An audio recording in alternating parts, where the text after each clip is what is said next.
I'm using this loop again to illustrate a point. How do you play a solo for 3 minutes?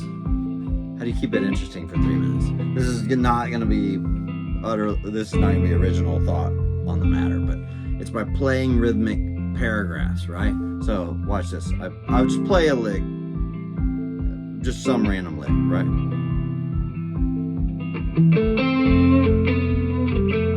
Now I'm gonna repeat the rhythm, maybe with the same notes, maybe with. I kind of messed it up there.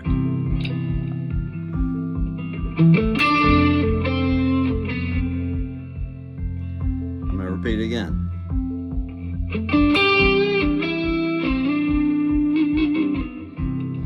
Let's keep going.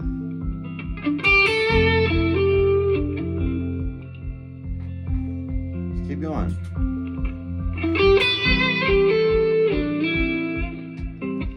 Let's keep going and then break off.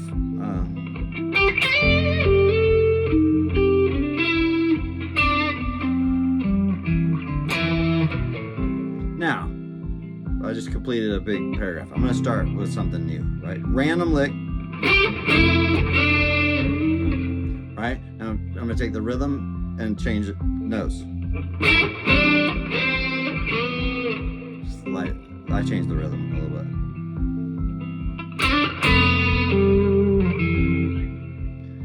Now I'm going to play something random.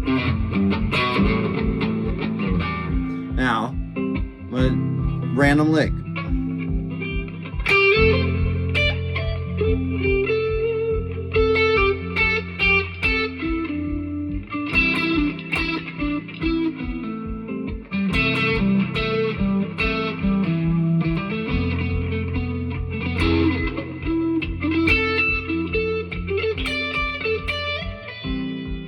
So yeah, every new paragraph I play a random lick and then I repeat the same rhythm. So I'm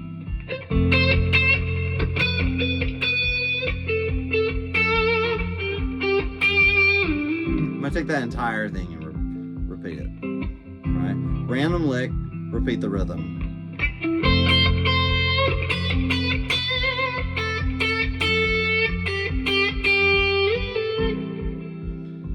Let's I'm gonna move on.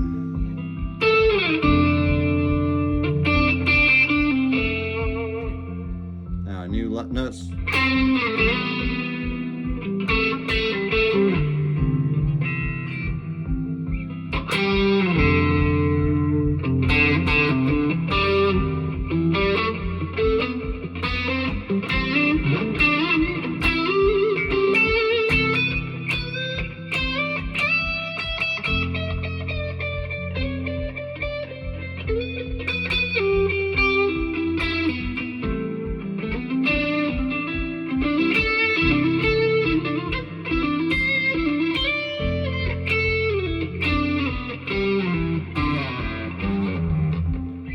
Everything, I rarely ever play a lick that's by itself. It's always, I play a lick and I repeat it with something else.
Losing my pick there. It was like getting up into there. No pick. So I'm always taking the rhythm. So I don't put any thought into my first lick. So right, just random something. Right, random something. Now the second thing I don't put much thought into, except that I'm gonna go ba ba da ba ba. Right, with probably some other notes. Right. So let me start that. So the first lick, we'll wait for the top. Dead air. All right. All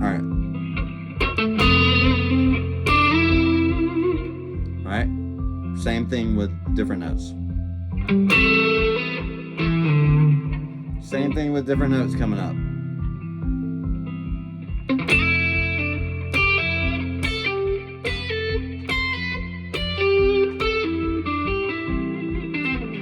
So that's a common thing that I'll do is for like that fourth phrase, I'll take either some version of the original rhythm or at the end of the original rhythm, but that can take a while to get to where you just automatically do it.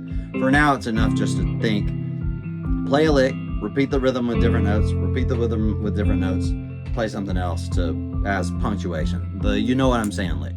So here's my wait for the top. So.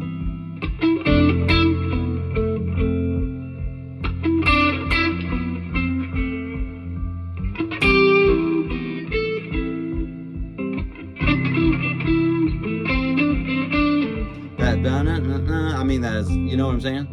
Right? So I'm going to play something, I'm going to repeat it to you, then I'm going to have a you know what I'm saying moment. So if you play in paragraphs like this, in large units, right? As opposed to total stream of consciousness, where you're just playing a bunch of stuff that doesn't really go together, you can actually play for longer and it stays interesting, right? The same way a book would stays interesting because it's based around a common theme, but it proceeds through themes, right? So, we'll see if I'm out of stuff, but...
pretty sure I played something like that theme earlier. So.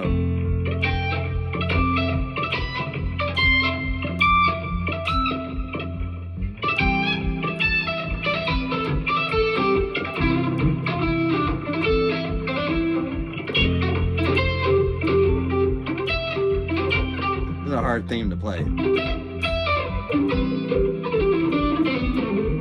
Anyway, that's the idea. You play entire. Here, let me save this for later. Shut up. So, you can keep long solos interesting by basically playing a bunch of little short solos, right? Right, and if I just go.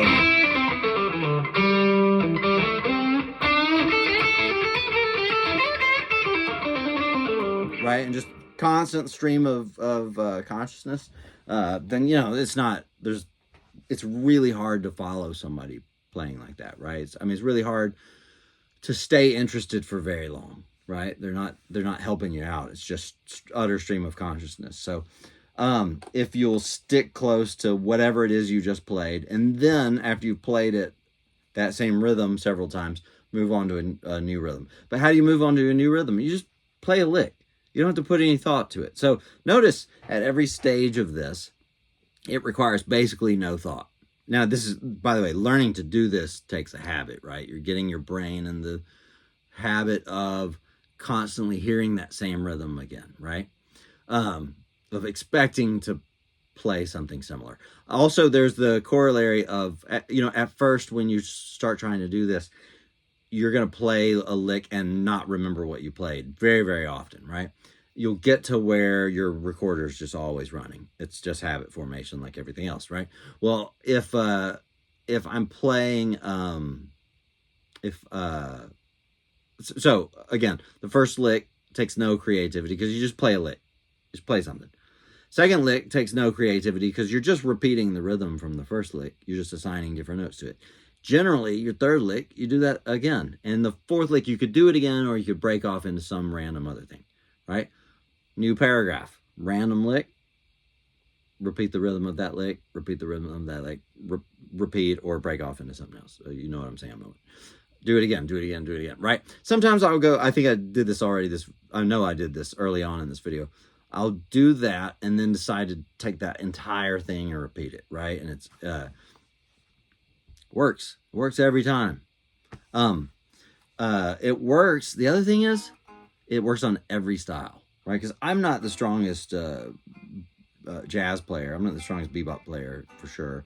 And I get to play with some ridiculous, insane jazz players, right? Do jazz sets with these insane, freakish, some of the people who are really moving the genre forward, like Funky Knuckles and Sky Window and those dudes, Snarky Puppy members, things like that, right? Well, on I just do this on there, I kind of hit the changes, but I play rhythmically, thematically, and I have a thing, and everybody loves it. It works on jazz. It works on jazz.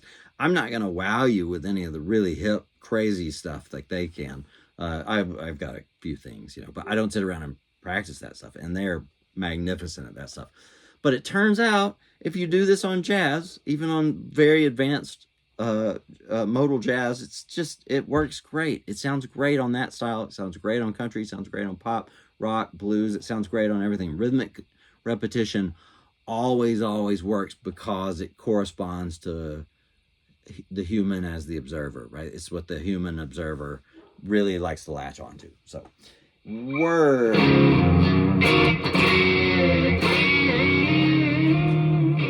I just got this back after loaning it out for a while. It's Island Instruments. It's basically a Jazz Master, right? Mastery Bridge, but it's short scale. It's really cool. I like it.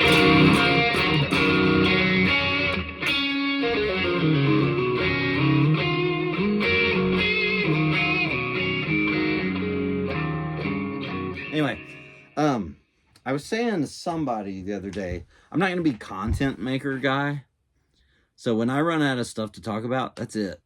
I'm not going to just keep making content and saying, oh, look, here's a Let me tell you the story about this one concert I went to this one time. I don't watch stuff like that, and so I'm not gonna make stuff that I'm not inherently interested in. So, or that I think could help you, you know. So if you got questions, now's the time, because you notice I've slowed down since those first couple of weeks. I mean, I've got some more things I'm going to talk about, but when I'm out of stuff to talk about, that's pretty much it. And then you'll be free from me. That'll be so nice. Yeah, so.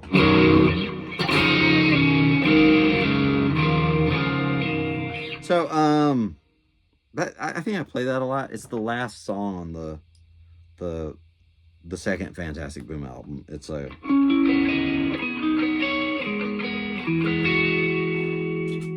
Yeah,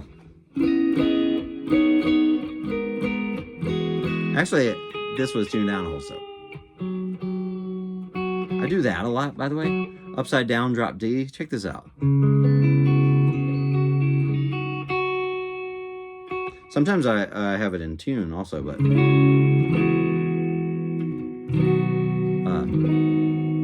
kind of cool because you end up with these little clusters of notes that you're not used to hearing together, you know, like this. Normally you're used to hearing this, which is cool, but this has, especially when it's in tune, it's really cool. Anyway,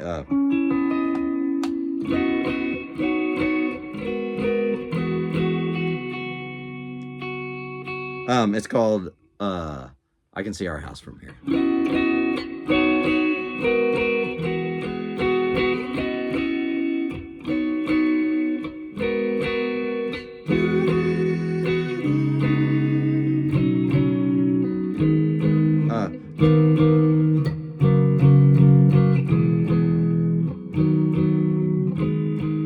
D.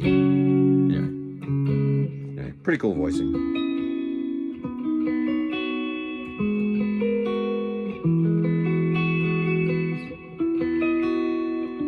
This part of the video has gotten quite self-indulgent, I suppose.